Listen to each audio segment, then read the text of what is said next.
งานนี้งานตัดแผ่นมาเบิ่งงานตัดแผ่นนี่แผ่นใหญ่ๆสิตัดเป็นแผ่นน้อยๆมาเบิ่งกันก่อนอื่นต้องเปิดเครื่องก่อนซะก่อนไปบรรเลงตัดแผ่นนี่ถึงจ้องถึงเล็ง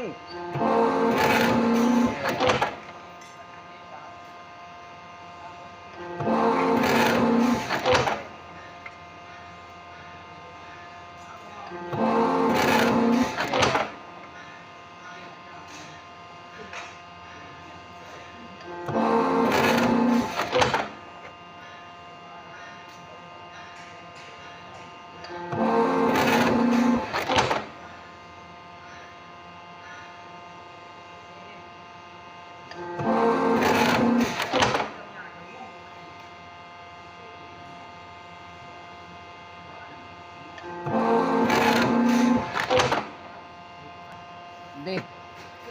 เอาได้มาแล้วตัดมาแล้วดิเสมอกันเป๊ะเนาะเสมอทุกแผ่นเนาะดีวะดิ